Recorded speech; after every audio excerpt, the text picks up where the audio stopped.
Most people think martial arts is about fighting, but it's always been much more than that: confidence, discipline, and emotion control. Today, I'm joined by the Martial Arts History Museum to talk about why those lessons may be more important now than ever before. We'll get into it after I hit this music. Joining me this week is the Martial Arts History Museum founder, Michael Matsuda. Michael, thank you so much for coming on today. Thank you so much for having me on. Yes. And if you want to know anything about the martial arts, this is the guy to talk to. I think you probably met them all, haven't you? All the legends Yeah, just about in this everybody. area, just Doing about it for over everybody. 60 years, you meet everybody. That's insane. So, Michael, the topic today is martial arts and confidence building. When martial arts first became popular in America, was it geared towards teaching kids or more for adults? Well, back in the 60s, it was only adults. They Okay. didn't allow kids at all. The most popular art back then was judo. And unless you were 16, you weren't going to be allowed in the studio at all. I was very lucky. I was part of the Japanese Community Center. And because I was there, they allowed me and my friend to join. And we were only, 7 years old or so, 7 or 8 years old. But otherwise, they didn't allow kids at all. It was just adults only. Really? So when did it transition over to kids? Like when did they start allowing kids to participate? It was hard to say when because, judo was the art in the 60s and it was mostly taught at community centers. There were a few Okay. schools out there, but mostly at community centers. So I didn't have um, I was there in the judo phase while other people, when karate got popular, I didn't get into the karate phase till much later on. But by that time, kids were already in karate. So I don't know when the transition happened, but it must have taken a while from 1968, 67, 68 to about, 1970. So probably about 2 years. So, somewhere around that time period. Things Okay. changed a lot back then. Yeah. I bet. Do you know what right now the most popular martial art right now that kids are doing is Taekwondo? Was Taekwondo kind of like the start of kids martial arts, or we don't really know who kind of brought kids into it? Yeah, we don't. We don't really know. Judo was popular for a long time, and then it took a while for karate to come out. There were one, two schools, that was it. And so it still wasn't that popular, martial arts. It didn't get popular until the Billy Jack movie came out. And once the Billy Jack movie came out in 1971, that was it. Hong Kong movies started coming to America, and then martial arts schools start springing up everywhere, all because of the Billy Jack movie and then the Bruce Lee and all those guys, the Five Fingers of Death and all that. And that's when the martial arts started to spread everywhere: judo, karate, kung fu, taekwondo, and everything. And that was really the launching pad for everything around, in the early 1970s, around Okay. 1971 and up. So then about 14 years later, The Karate Kid comes out, Right. and I heard that was a huge springboard again Right, for right. martial arts for a lot of Exactly. people. We are so dependent on the films. We really are, to help the school get more people there. And, even though martial arts was very, very popular since Billy Jack and Bruce Lee and all that, one of our biggest booms in the martial arts, the next boom was the Karate Kid because it was the first time martial arts movie focused on young people. They never had that before. And because of that, schools again had another, boom, and tournaments had a big boom and all that. And a lot more kids were getting into it now than ever before, even though there were kids into it.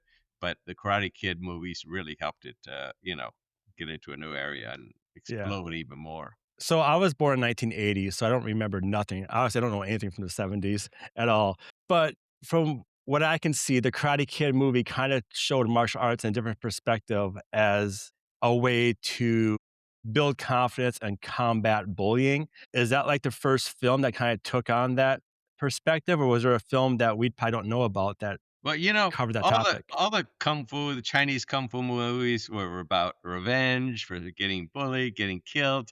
It's all revenge movies in the kung fu movies.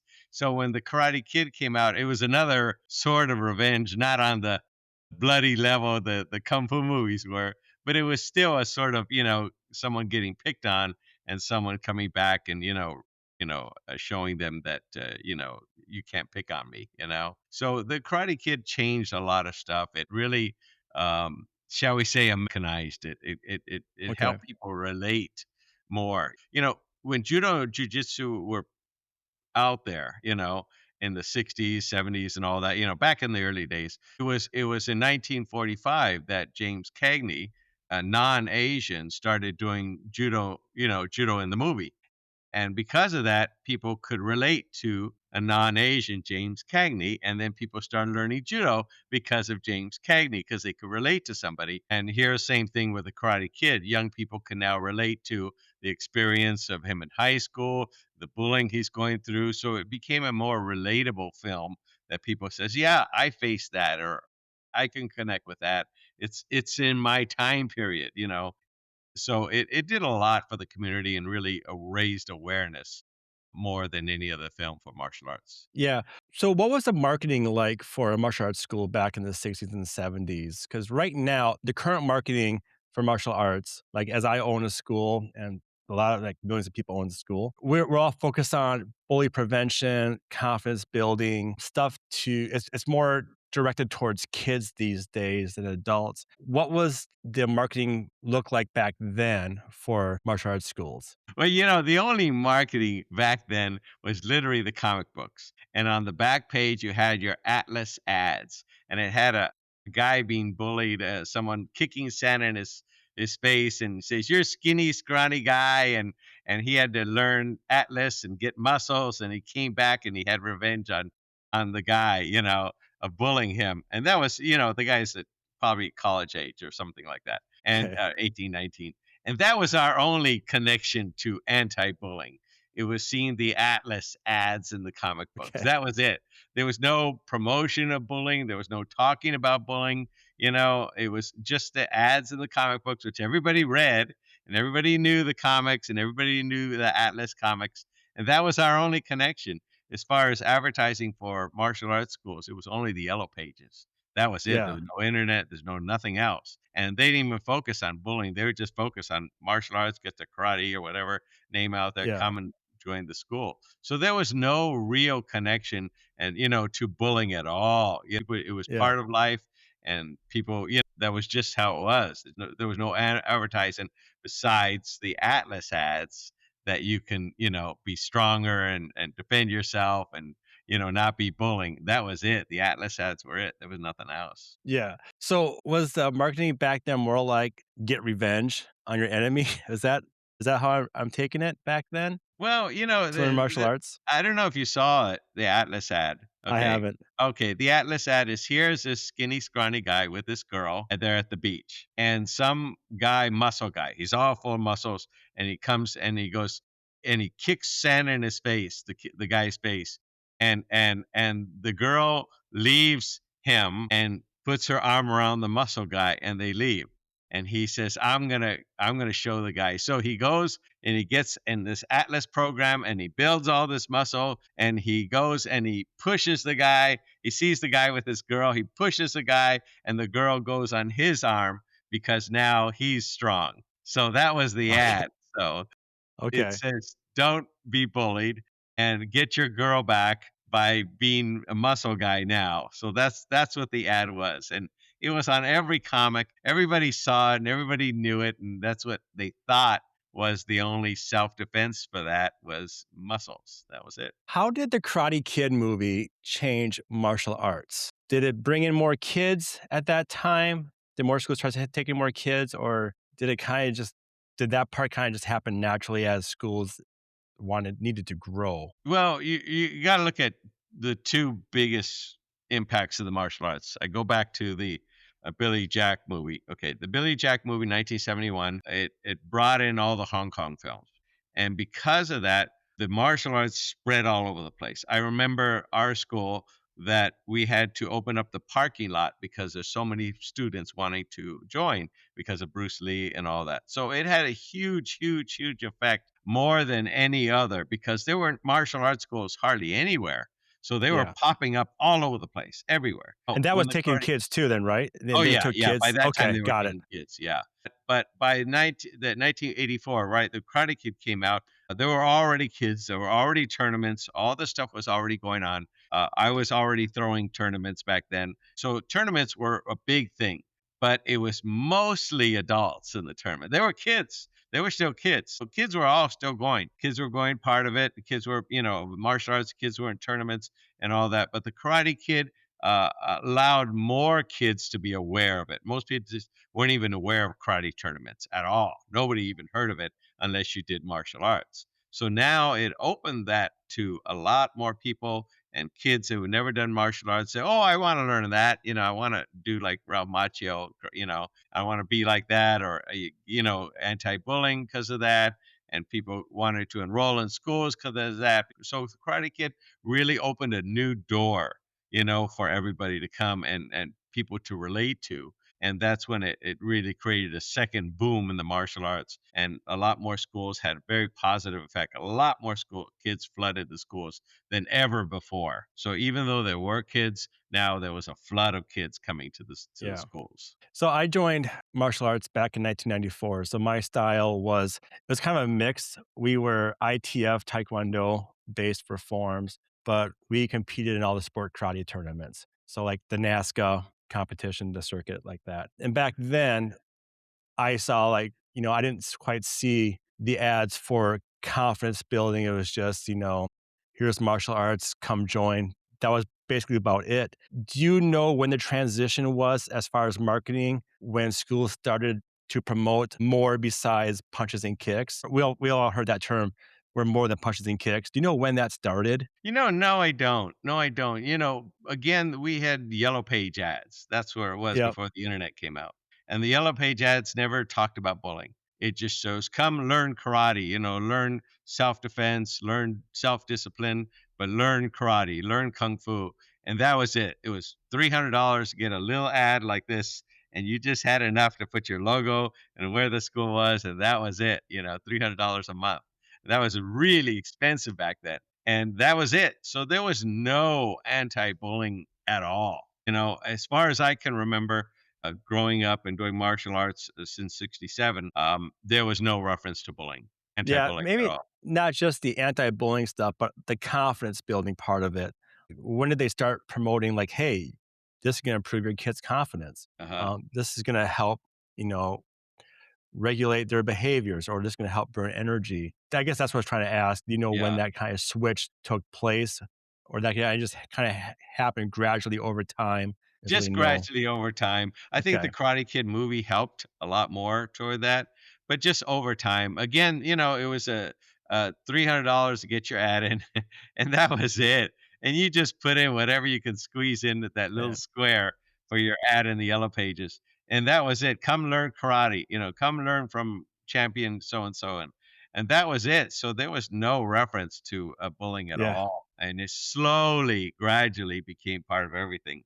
Anti-bullying. $300 these days won't get you much at all for advertising. I think that might get you maybe a week of Facebook ads if you play it right, but $300 is nothing.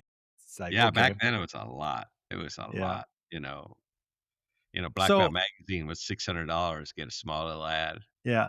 So today, martial arts is now tied to anti-bullying, building confidence. Why do you think that is? Why do you think with all the sports we have for kids these days, when a kid's having trouble with confidence or being bullied, why do you think martial arts is like the first thing in their mind? Well, sports is always good, all types of sports. I was in the YMCA, and we were first in the Indian Guides, and then we got into the high and junior high. I don't know what they called it, but they had a lot of sports programs, and we did soccer, we did baseball, softball, we did football, we did all that stuff, basketball and everything.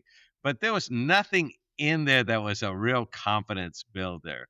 I was terrible at basketball. I was lackluster at softball. I was okay at softball, but there was nothing in the. It was good for teamwork, and that was good, but there was nothing in there for confidence. Mhm. Maybe you could hit the ball better and you get a little more confidence that way, but it never had anything. And when I grew up, my dad was the head of the club of the YMCA because there were different clubs in the YMCA, and he was the head of the club called the Stingrays. and that was the head of the club. And I was the leader's son. And as the leader's son, I got picked on by everybody else in the group, because Yeah. I was the leader's son. And also because that whenever we went to the game, so like a soccer game and all that, back then, we're talking the 60s, the parents just dropped you off. Nobody stayed. Not like today. They just dumped you there at the field, and my dad would drive them there or meet them there. And then when they would score a touchdown or something like that, and they looked to the crowd for their parents to be cheering them, there's no parents there. It was only my dad, the coach, cheering Yeah. them. So, because of that, when I made a goal or something, my dad would cheer, and they got very jealous of that because there was nobody cheering for them. So they took it out on me. So I Okay. was the one being bullied in my own club that my dad was the head of. I was the one being picked on. So I there was nothing in there for me to defend myself. My dad just let it go.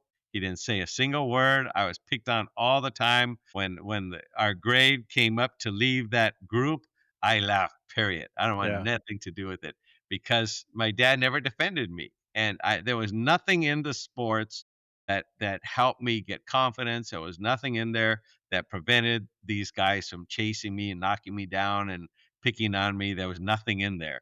So that's why I think it's important in martial arts, even though there are other sports that build confidence in different ways. I think the martial arts is the best thing in the world, bar none. I think everybody should learn martial arts. And I think that, that the only way we can really face anti bullying, the best way to face bullying is through martial arts, period. Yep, I 100% agree with that because my experience when I was in 7th grade, I took, baseball up, and I stunk at baseball.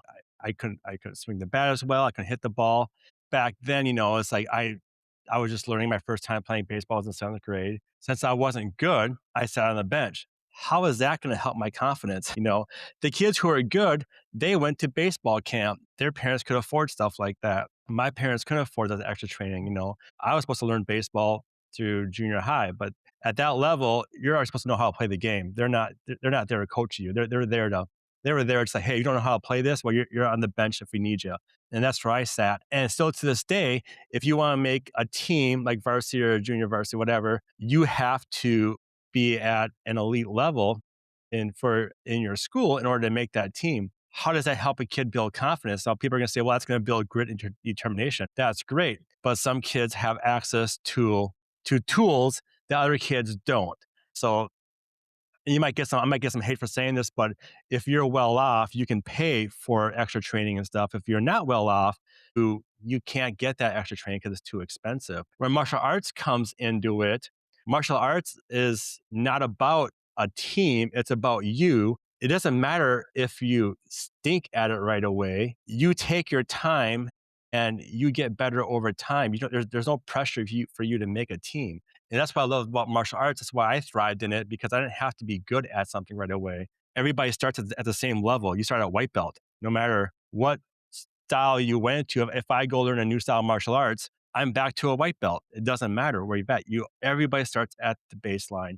And I think when people call for prices, whatever, they compare, like, let's say 5-year-old kids. 5-year-old kids, if they're playing T-ball, they're just having fun, swinging the bat. No, it's not too serious. It's just for them to get experience. So that could cost 50, $60 for like 8 weeks, whatever. Martial arts, that might cost between 125 to 250, for the lessons for a 5-year-old. But martial arts has more substance, though. We're actually going to teach your child the basic foundations from day one, no matter where they are in their life. And that's what I like about martial arts is that everybody is treated the same at the Yeah. beginning level, where the other sports is, well, if you didn't learn at that time, it's almost like it's too late. It seems like to get caught up.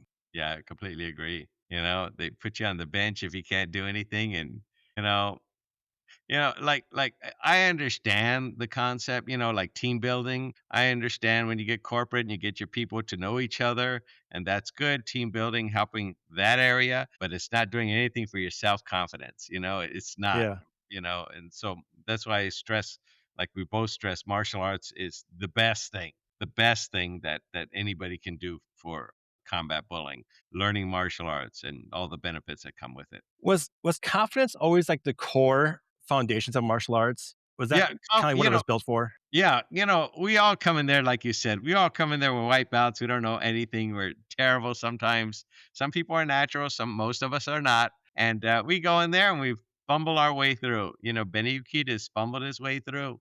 All these guys who later became a big champion. All these guys start off, with fumbling their way through. And eventually, in time, we get better. But it is that confidence. That's what's the key, especially if you have, like when you have Howard Jackson used to tell me, Michael, martial arts is about setting new goals. So you're a white belt, your next goal is the next belt, then the next belt. And that helps you build confidence as you get to the next belt. Because I can push, I can get to the next belt, I can make it. And the same thing, I can write a better report in school. I can do a little bit better because now I made the next belt. So that gave me a little more confidence on doing better in school, or I can do better in my sport. Whatever I'm doing martial arts, I can also do a little bit better in, soccer or whatever, because I gain a little more confidence through the martial arts. So the whole thing of martial arts is that, besides self-defense, besides that's one of the keys, of course, but it is getting that confidence. It's the number one confidence builder of anything else is martial arts. When I used to go to Toastmasters and other stuff to learn how to speak, go there and try to build your confidence by doing a lot of speeches, Yep. and they're coaching you a little bit and showing you how to do it. And that's building a little confidence. That's what it's doing. It's really building confidence. But the martial arts is boom, you're building confidence right away. You're learning how to kick a little better. You're feeling better about your moves. You're getting to the next bout level. You're now improving, getting a little bit better. May take you more time or less time, whatever, but you're building that confidence as you go along. So that's what's the key to it. Besides learning the movements, those movements help you build that confidence. So confidence is the main thing. Yeah, do you believe confidence changes kids on how they're being treated in school? Definitely, definitely. You can be a skinny, scrawny kid, and I was a skinny, scrawny kid and being picked on. Okay, I was being picked on, and I don't know if you want to talk about my instance in bullying. Let's hear it. Okay, okay. So I'm a skinny, scrawny kid, and I mean skinny, scrawny.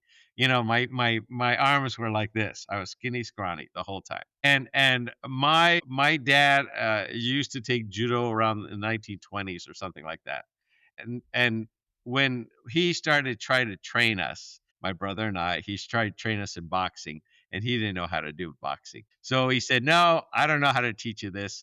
And we didn't know. We were fooling around. And he says, "We're going to go to the Japanese Community Center because we're a very big part of the Japanese Community Center for all these years." So we went to the Japanese Community Center and we saw the art of judo. And the judo was in there, very traditional. And he said, "Oh, I would like you to take judo." And I said, "Oh, okay." And I watched it and it looked pretty cool. These guys in white gis flipping each other on the mats, and it looked fun. It looked fun. Lo and behold, it wasn't, but it looked fun. So I did. I enrolled in judo. It was very cheap back then. And my dad said, "You need to promise me you're going to do judo for 1 year, 1 year, at least 1 year doing judo." And I said, "Okay, I agreed." So no problem. I got in judo. Biggest mistake I ever made. The instructor, first day, it was me and my friend Donald Isa. Donald, I went to school with. Donald was my age, but Donald was also part of the Japanese Community Center. And that's the only reason they let us as kids into the class. Otherwise, it's 16 or over. But they allowed us both in there because we were, 8 years old and around there. And so when the instructor says, "Come on over here," and I thought, "Oh, he's going to show me some moves. And how cool is this?" No, he grabbed me, he flipped me up in the ground, he grabbed me, flipped me again. And, we're talking about big instructor, little old me. And all I remember is the ceiling. I just keep remember ceiling. The time I hit the ground, he picked me up, threw me, threw me. It felt like it was the whole class he was doing that. It was probably only 5 or 10 minutes, but it felt like the whole class was me being thrown around. I hated it. I never wanted to go back. And I said, "Look how terrible he is." But I made a promise to my dad. So I did. I went back every week. Every Tuesday, we went back. I hated Tuesdays. I dreaded Tuesdays. But there we were, traditional school. We had to bring out the mats. The mats were hay. They were all hay, and we had to put canvas over it. It was so hard. There was no cushion. The hay was only this thick, and when you hit the ground, It's about wow, 2 you hit inches the thick. ground. Yep, and it was just hay. Hay would fly out, and it was brutal. It was horrible. So again, I going through these classes 1 year. Here comes 1 year to the date. And I remember I marked it on my calendar and I told my mom, it's 1 year. Today is 1 year. And my dad says, okay, let's go. It's Tuesday night, time for judo. And I told him, it's 1 year. I quit. And he couldn't do anything about it. So I quit judo. I hated it, couldn't stand it, didn't like anything to do with it. Lo and behold, I would say a few weeks later, they're in elementary school. I think fourth or fifth grade, again, around that time period. When you get as old as I am, the Yeah, dates kind of mess up. But yeah, anyway, so there we were playing. All the kids were out there at PE in elementary school, and it was a blacktop field. There was no grass, and everything was marked with yellow, squares or whatever. And so all the classes were out there. They're all participating in it. And our class was dodgeball. I love dodgeball. So that was it, dodgeball. So I'm always really good at dodgeball because I was so skinny and scrawny. I could move so fast. So I was never getting hit by the ball. So here it goes. All the kids are eliminated except me and one other guy. And there we go, going back and forth. And then there was this bully, and his name was, I won't say his name, Michael Campbell. And Michael Campbell would bully all the kids. He was this blondish white haired guy, kind of blondish kid, and he was a little bit bigger than most of us. That's why he could bully us. And he would jump on our back. So if we're kind of leaning forward, he'd jump on our back and he'd go like this, and kind of knock you down. And he'd scream and laugh at you and knock you down all the time. And that's what he was doing to everybody. And so it was my turn. He never bullied me, but I knew who he was. I didn't do anything to him. And there I was playing soccer, waiting for my turn, them ready to throw the ball at me. And there he goes. He jumps on my back and he starts screaming. And he's going like this on my back. I grab his arm. I lean forward and I did a judo flip. I forget what it's called. It's been so long. I did a judo flip here. He fell, boom, right on his back. The whole school saw it. They all applauded like crazy. Michael Campbell was like this, and then he got up and he goes, I slipped. And they said, no, you didn't. And they were all cheering me. And at that moment, I knew that's it. Martial arts is going to be part of my life from now on. Not judo, but martial arts is going to be part of my life because all of a sudden I confronted the bully. yeah, I automatically, I didn't even think about it. I can remember it to this day.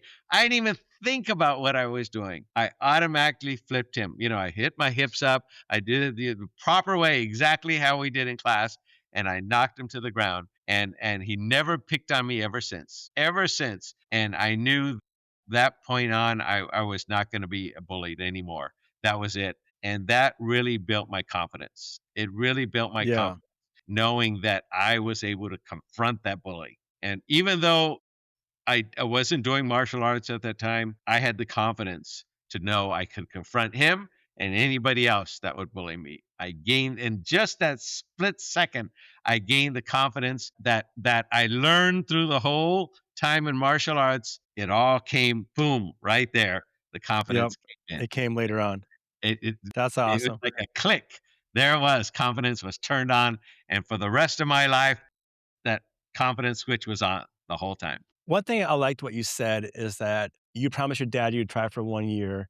It was hard, you wanted to quit. And as a school owner myself, and many other people can relate to this as martial arts school owners, when things get hard in today in martial arts, when kids want to quit, guess what the parents do?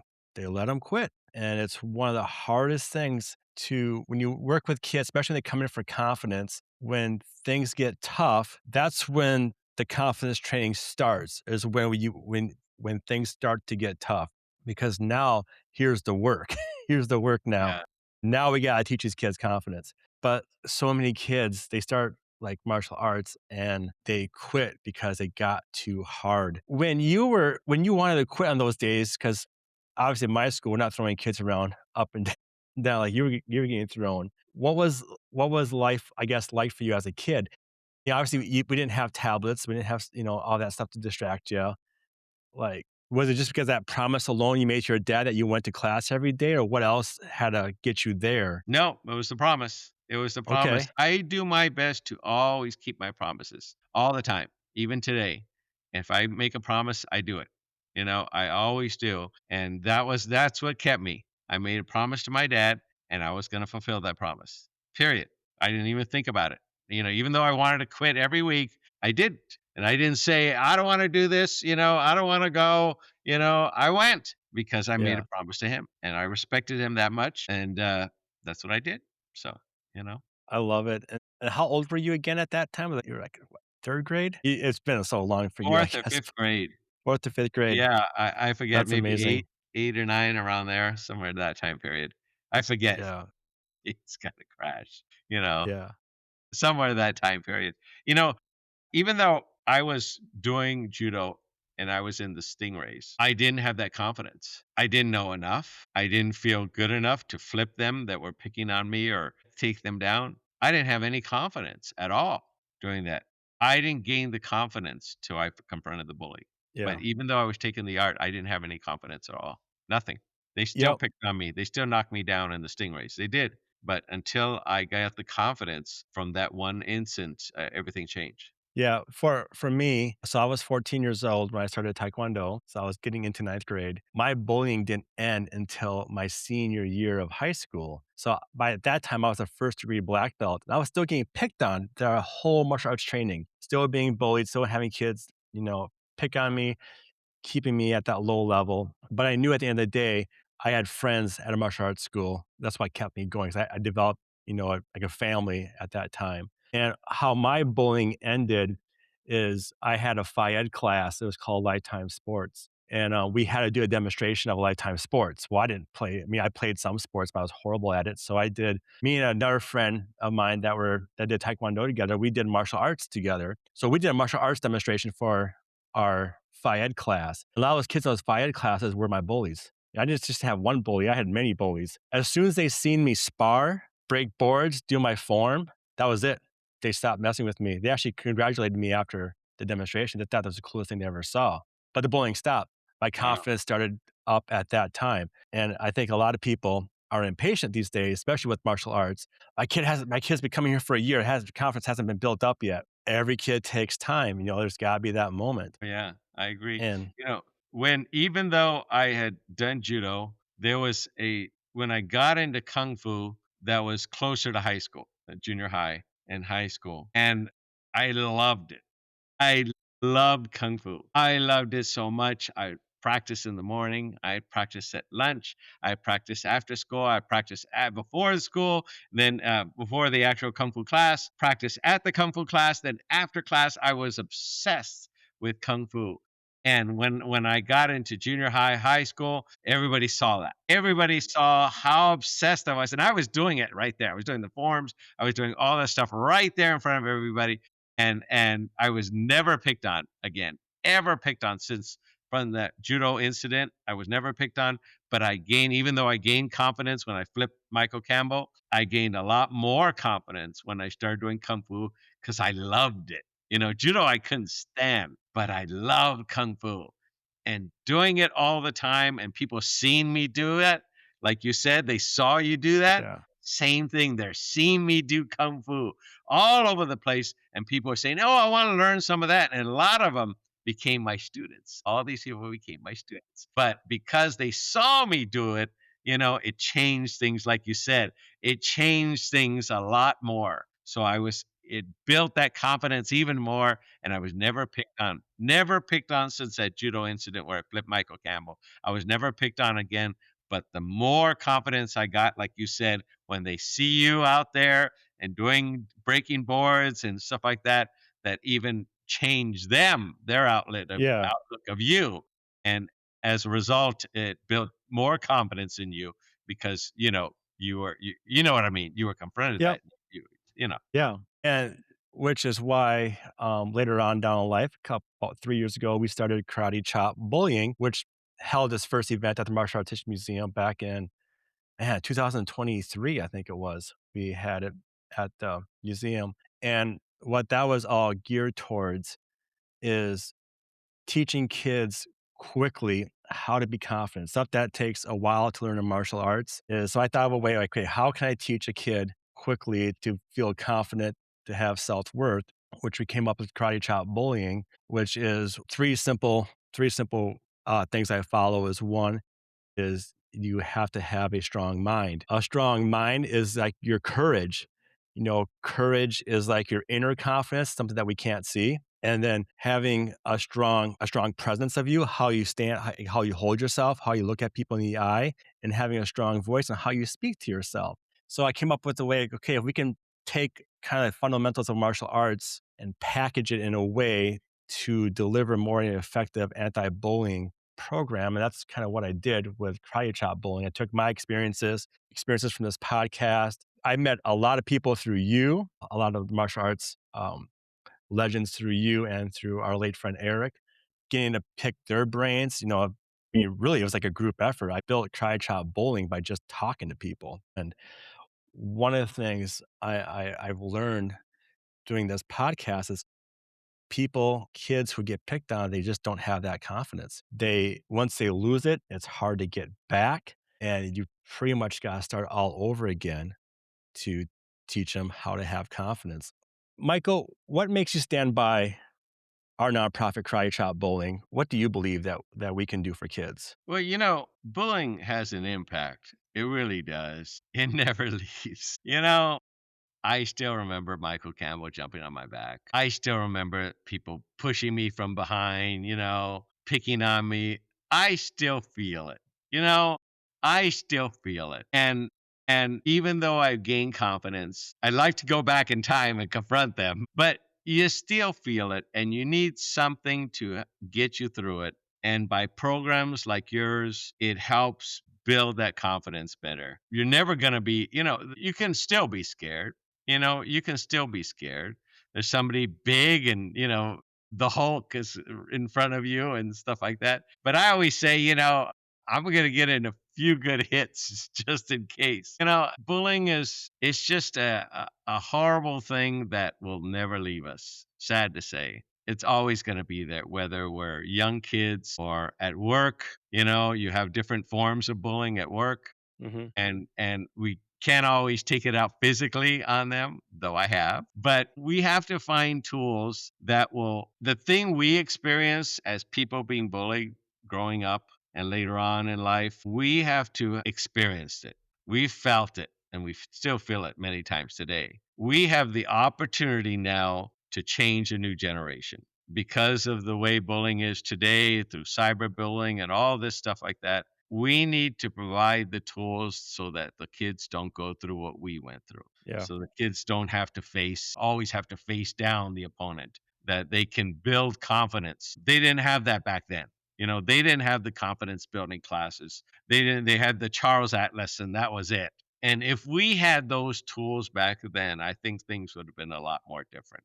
I think Yeah. the bullying would not escalate to what it is today. All this internet bullying and all that. I think if we had those tools, the kids would be a lot better in school. Things Yeah. would happen a lot more better. So by you guys providing those tools now, because again, you and I, we experienced it. Hopefully they'll never have to Yep. experience it. Hopefully with the tools you guys have here, guys, here's a way to confront that. Here's the Yeah. way to combat that. Here's the way to avoid that. Whatever. Here's the way to build confidence so you don't have these guys picking on you because they're always looking for someone to pick on, the person with no confidence. You can be a skinny, scrawny little kid, but have the confidence of a lion and they won't Yep. pick on you. So Yep. it is programs like yours that is helping the next generation because we went through a horrible, horrible time, many of us, and now we have that opportunity to change history. We have the opportunity to change the future by instilling the programs that you're doing to a new generation so they don't have Yep. to face what we went through. Yeah. One thing that's unique about my program is versus other so Karate Chop Bullying is different than other martial arts programs where martial arts programs, when they advertise bully prevention, at least the ones I see locally around my area, it's always kids fighting or kicking something or like, this is how we stop bullying. The problem is when you get to that point of a fight, that kid's been bullied probably longer to the time that fight is. We need to stop that because at my age, I almost ended my life because of bullying. I didn't get into no fights yet. It got so bad. What Cry Chop Bullying, what we do is we teach the kids the skills ahead of time so they don't even become a target anymore. We don't want them to get into that fight. We don't want them to go, "Oh, I need to go learn kickboxing right now because I have to go back and beat this bully." I don't want them to get to that point.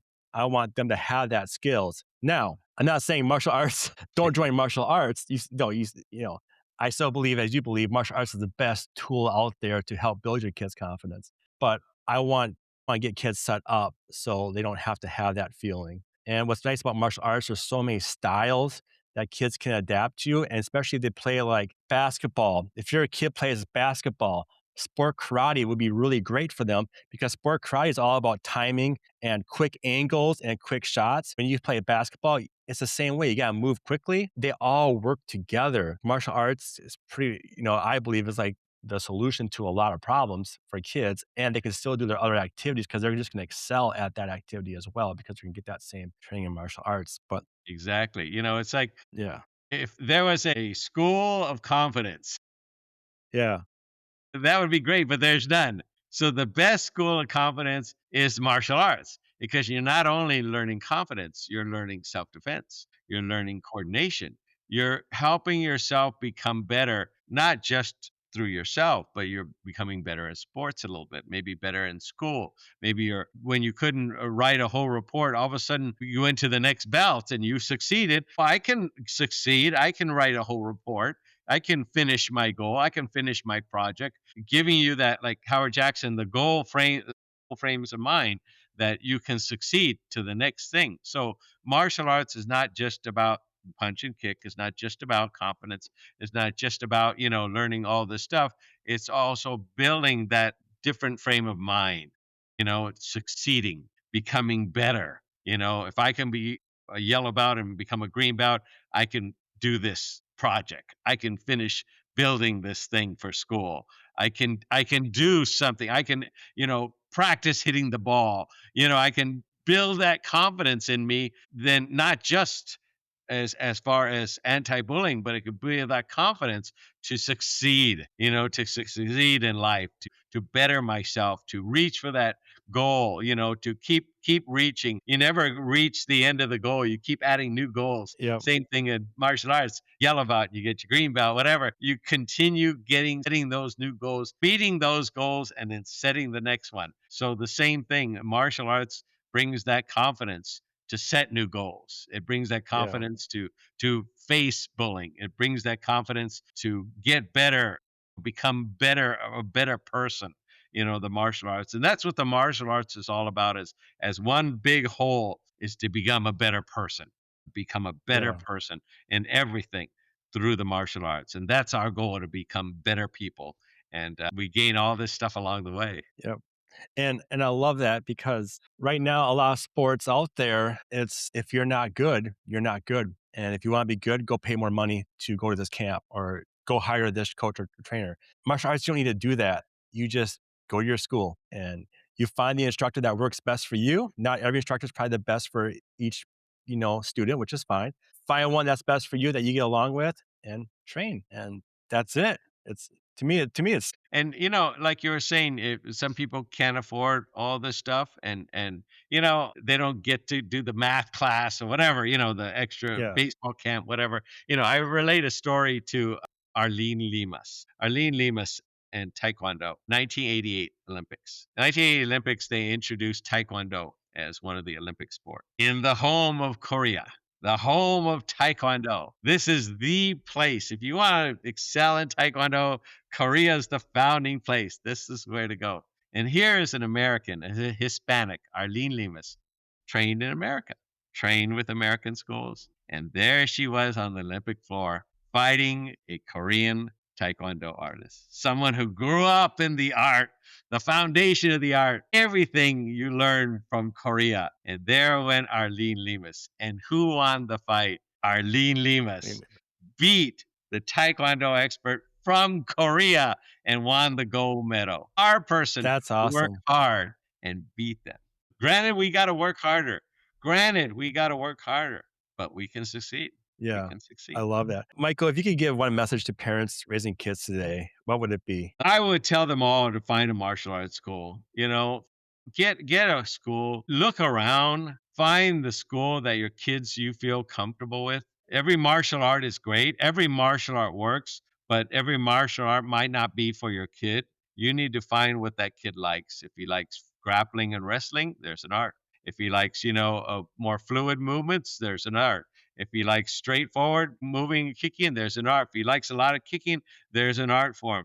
Look around, find a school that you feel your kid will learn from, be comfortable in, and not like me, not want to go to class every Yeah, Tuesday. I didn't want to go, but I went, hated it. But if it would have been a kung fu class, I would have still been in that class. yeah, Find a school that your kids will enjoy and not dread going. The more they enjoy it, the longer they'll stay. Even yeah, when it gets hard, their friends are learning it, their friends are succeeding it. Your peers mean a lot. And when you're there in the class and both of you succeed and your friends succeed, you succeed as well. So find a school that your kid's going to have a good rapport with, that the kids are going to have fun, the kids are going to learn. That's what I say. Get them enrolled in a martial arts school, but find a school that they would really love. And that way they'll stick it out even through the hard times. and if you don't know what martial arts gonna be best for your kids, we're lucky in America to have the one and only martial arts history museum in the whole world. You can go down to Glendale, That's a nice California. transition. Yes, you can go to Glendale, California, and you could check out all the styles of martial arts and talk to Michael Matsuda, ask him a ton of questions, learn. You can actually find out what martial art might be the best for your child as well, because you have it all at your Yep, yep. museum. When Bruce Lee was fighting, had a big fight, you know what I'm talking about. And when he was fighting this guy, he was doing the art of Wing Chun, a very wonderful martial art.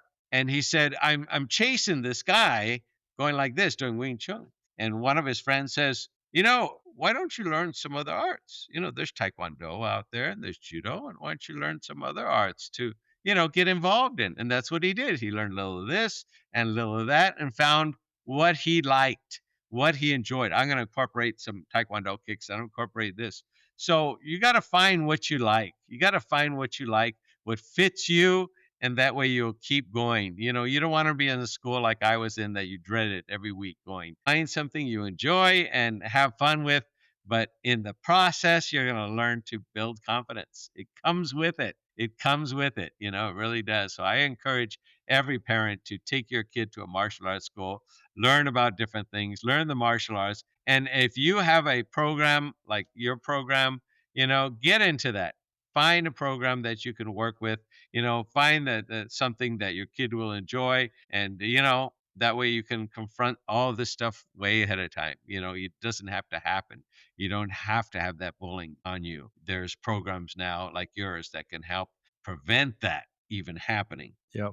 And Michael, as we wrap this up here, tell us more about your museum, how we can find it, website, all that good stuff, and any events coming up this summer. Well, we have the Martial Arts History Museum. We are the only museum in the world. That's it. That's it. We're the only one in the world that focuses on all martial arts. We in Japan, you have, stuff on samurai and all that. In China, you have stuff on kung fu and stuff like that. But we're the one trying to encompass everything, especially here in America.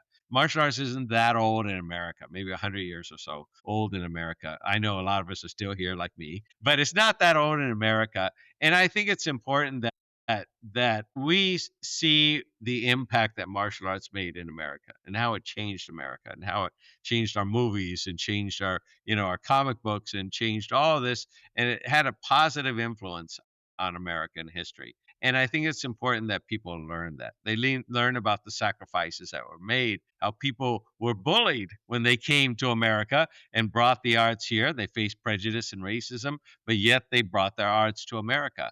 And I think it's important that people learn that. Like they learn about the history of Benny Urquidez, a little kid who grew up to be one of the greatest champions of all time. They get to learn about these kids or these people and how people succeeded. And they can learn how anyone can succeed. Anyone, it doesn't matter who they are, they can succeed. And I think it's important that they learn that. And here at the museum, they learn about that. They learn about our history. They learn the impact it made in America. And I think it's a wonderful thing for people to enjoy.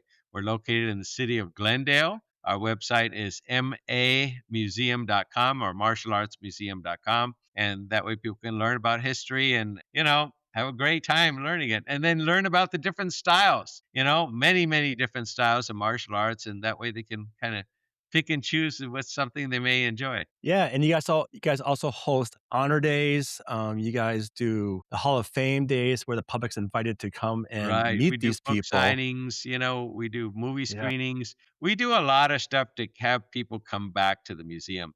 I never wanted the museum just to be a place to look, oh, how nice, enjoy, and then leave. No, I wanted it to be part of the community.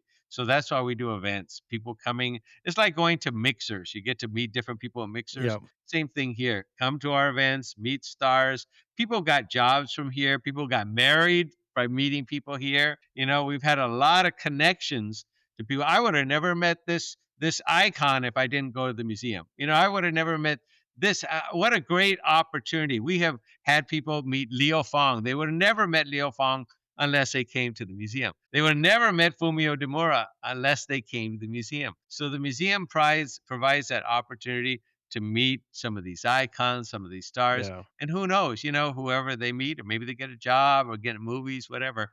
The museum provides a wonderful opportunity for people to come, learn, and enjoy. And the people that come to these events, like the people that you celebrate, like the Hall of Famers and the Honors Day, you actually get to talk to them. You actually get to have a conversation with these people, and you learn that hey, they're just like us. Yeah. Same problems. They had these issues growing up, and they all, as from a lot of people that I talked to, especially with a lot of celebrities I met out there, martial arts was the like their backbone of success for everything. It came through the Yeah. martial arts, which Yeah. is great. Yep. Duff McKagan from Guns N' Roses says, "I owe my life to Benny Urquidez in the martial arts." Big, Yeah. big, big people in the industry owe a Yep. lot to the Keanu martial. Reeves. You had the Keanu Reeves out there. That one I wish I was out there for. I wish I was out there for Benny the Jet. That was a private Yeah, event, so yeah. I understand, but that would've been cool to attend. But I met Benny at your Dragon Fest. You guys have Dragon Fest coming up Nice. this summer as well. Yeah. Growing up in Southern California and doing martial arts for 60 years, you get to meet everybody. I wrote for the magazines. I had my own magazine, and you get a nice rapport with a lot of people. And that is why I'm very thankful that when we started the museum, I asked all these people, "Can you donate your uniform?" And they were happy. Without even a second thought, here's my uniform. Takamoto says, here's my uniform. Fumio Demura says, here's my uniform for the museum. And so I think to have a museum to make sure their history isn't forgotten. And when you see people there up there, their picture in the museum, they said, "That's my instructor," or "That's someone I know," or "That's a champion who was never a champion in the beginning. Here's their story, and I can become a champion too." All of us can reach those goals if we just keep trying. There's many different goals, and seeing people's picture and giving them confidence. When we talk about Cynthia Rothrock, I said, "Look, here came Cynthia Rothrock around 1980, around that time period. Here she comes. The tournament was mostly men, and here she comes. Not only does she beat the women in her category, but she beats the men and becomes the Wow. greatest champion of all time, undefeated for 5 years. She came out of nowhere and became the top champion, undefeated and grand champion, world champion for 5 years straight. And look at that. From nothing, she became a champion. So there's wonderful goals that can be met by anybody can meet those goals. I love it. Michael, I wanna thank you again for coming on my podcast and talking to us about the history of martial arts and how well it benefits kids. No, thank you so much. I really appreciate that. Thank you, Tim. Yes, and also thank you for supporting our nonprofit or my nonprofit, Karate Chop Bowling, as well.